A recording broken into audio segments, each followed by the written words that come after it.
Over 200,000 women are incarcerated in the United States, and that figure has more than tripled over the past 6 years with new laws around drugs and drug crimes and drug convictions with mandatory sentencing.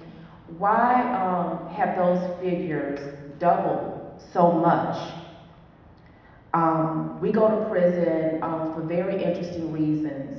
We go to prisons because we've been in abusive relationships.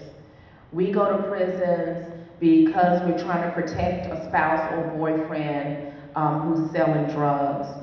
We go to prison and lose benefits because our sons or our children may be selling drugs in our homes or maybe selling drugs and live with us, and we go to jail because we don't turn them in.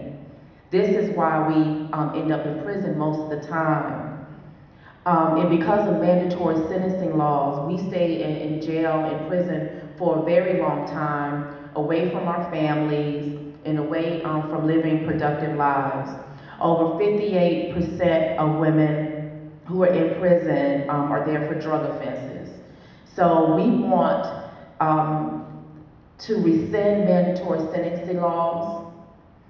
We want an end to mandatory minimums. We want more resources for girls in detention. An overwhelming number of girls who are incarcerated in detention centers around the country suffer from emotional abuse and emotional problems and have never received treatment or care for those problems. Those of you from Mississippi may remember this past April when we finally closed Columbia Training School. Columbia Training School was a facility for young girls, and a study showed, or an investigation uncovered abuses of these girls in this training school. They were on suicide watch and being shackled for 11 to 12 hours a day, and refused medical treatment, refused visits with their family, refused education. And so we need to continue to close these facilities and fight for more local community-based facilities that provide services and treatment for girls with emotional problems. These are the things that we want in Mississippi, and I don't propose to speak for all women.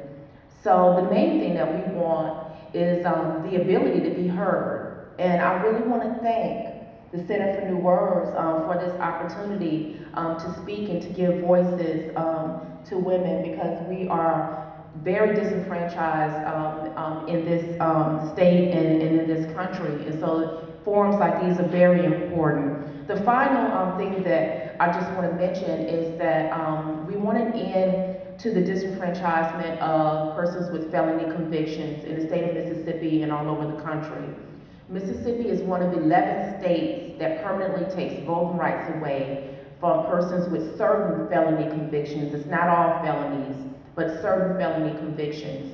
If you write a bad check over $100 in Mississippi, you can lose your voting rights. It becomes a felony and it's embezzlement, and you lose your voting rights permanently in Mississippi unless you get a pardon by the governor or unless you go through a legislative process.